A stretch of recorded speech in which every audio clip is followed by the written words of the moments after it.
اخلاق و جذبات کو گندگی سے محفوظ رکھنے کے لیے پردہ ایک ناگزیر ضرورت ہے۔ عورتوں کے لیے پردہ اسلامی شریعت کا ایک واضح حکم ہے، جو کہ عورت اپنی فطرت کے اعتبار سے نصف و نازک باحیا شرمیلی ہوتی ہے۔ اس لیے اسلام نے عورت کو خواہ بیٹی ہو یا بہن، بیوی ہو یا ماں، اسے قیمتی جوہر اور نایاب موتی شمار کیا ہے، اس کی حفاظت کا پورا اہتمام کیا ہے، اسے حجاب میں رہ کر اپنی فطری ذمہ داریاں انجام دینے کا پورا موقع عنایت کیا ہے۔ دوستو، قرآن مجید فرقان حمید کی عظمت سے کون واقف نہیں ہے؟ سبھی واقف ہیں۔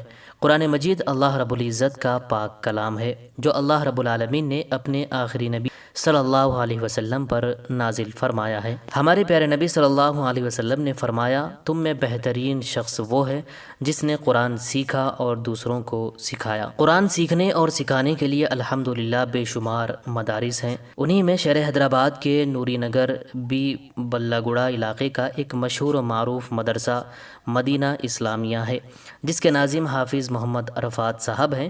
الحمدللہ اس مدرسے میں دینی و دنیاوی تعلیم کا بہترین انتظام ہے۔ حافظ محمد عرفات صاحب کی محنتوں کا نتیجہ ہے اس مدرسے سے کئی بچے اور بچیاں استفادہ حاصل کر رہے ہیں۔ 25 دسمبر بروز اتوار مدرسہ مدینہ اسلامیہ میں جلسہ تکمیل ناظرہ قرآن منعقد کیا گیا۔ ناظرہ قرآن مجید مکمل کرنے والے بچوں میں سند اور انعامات تقسیم کیے گئے۔ مدرسے کے بچوں نے بہترین انداز میں تقریریں پیش کی۔ حضرت مولانا عرفان اللہ شاہ نوری صاحب، حضرت حاجی حافظ صوفی محمد سمیع الدین قادری چشتی صابری صاحب، حضرت مولوی حافظ حکیم سید فراست علی قادری نقشبندی صاحب، حضرت مولوی حافظ و قاری محمد زاہد قادری صاحب، حضرت مولانا شاہ محمد صلاح الدین قادری صاحب، جناب محمد حافظ پٹیل بارکس کارپوریٹر اور دوسروں نے شرکت کی۔ اخلاق و جذبات کو گندگی سے محفوظ رکھنے کے لیے پردہ ایک ناگزیر ضرورت ہے۔ عورتوں کے لیے پردہ اسلامی شریعت کا ایک واضح حکم ہے، جو کہ عورت اپنی فطرت کے اعتبار سے نصف و نازک باحیا شرمیلی ہوتی ہے۔ اس لیے اسلام نے عورت کو خواہ بیٹی ہو یا بہن، بیوی ہو یا ماں، اسے قیمتی جوہر اور نایاب موتی شمار کیا ہے، اس کی حفاظت کا پورا اہتمام کیا ہے، اسے حجاب میں رہ کر اپنی فطری ذمہ داریاں انجام دینے کا پورا موقع عنایت کیا ہے۔ وہ رابطہ اور اجتماعی زندگی میں بہتر اور حسن کرداری کا ثبوت فراہم کر سکتی ہے۔ یہ کہنا اور یہ سمجھنا کہ اسلام میں پردہ نہیں ہے، قرآن پردے کی تعلیم نہیں دیتا، اسلام اور قرآن سے ناواقفیت کا ثبوت ہے۔ مسلمان خواتین کے لیے پردہ لازم ہے۔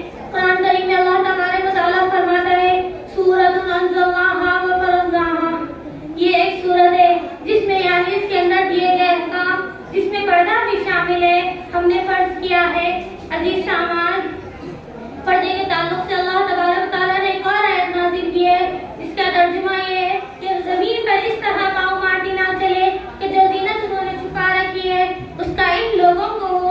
اور اس آیت سے یہ واضح ہوتا ہے کہ عورتیں اپنی آواز اور اپنے زیوروں کی جھنجھاہٹ غیر مردوں کو نہ سنائیں، اور اگر باضرورت اجنبیوں سے بات کرنی پڑ جائے تو پوری احتیاط کے ساتھ بات کریں۔ محترم سامعین، ایک مرتبہ نبی کریم صلی اللہ علیہ وسلم نے فرمایا، عورت پوشیدہ رہنے کے قابل چیز ہے، کیونکہ جب وہ گھر سے نکلتی ہے تو شیطان اسے تاکتا ہے، اور اللہ کی رحمت کے سب سے قریب تب ہوتی ہے جب وہ اپنے گھر میں رہتی ہے۔ محترم خواتین، عورت اور مرد کے ملنے جلنے کو اللہ ناپسند فرماتا ہے اور انہیں روبرو بات کرنے سے بھی منع فرماتا ہے۔ اللہ تعالیٰ نے قرآن میں فرمایا، نبی کی بیویوں سے اگر تمہیں کچھ مانگنا ہو تو پردے کے پیچھے سے مانگا کرو، یہ تمہارے لیے اور ان کے دلوں کی پاکیزگی کے لیے مناسب طریقہ ہے۔ اور اللہ تبارک و تعالیٰ نے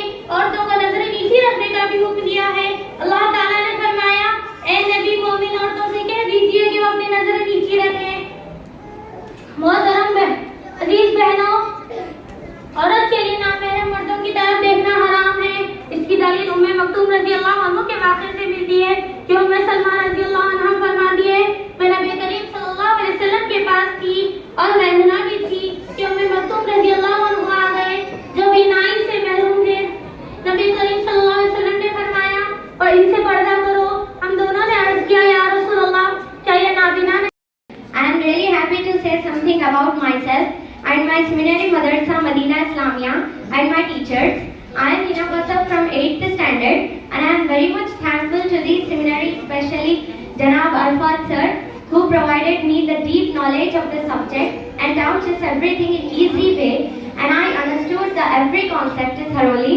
He is very kind-hearted person and helped me understanding the subject very well. This all because of the seminary and Mustafa sir, Tahir sir, who are the best affiliates of this seminary.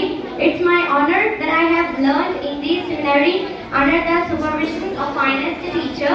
I express my gratitude from the bottom of my heart towards this seminary and its best teachers. And whatever I am today and whatever I learned, it is because of my mother, my seminary, and Janab Arfat sir and his blessings. I pray this seminary keep rising like a sun and keep twinkling like a star.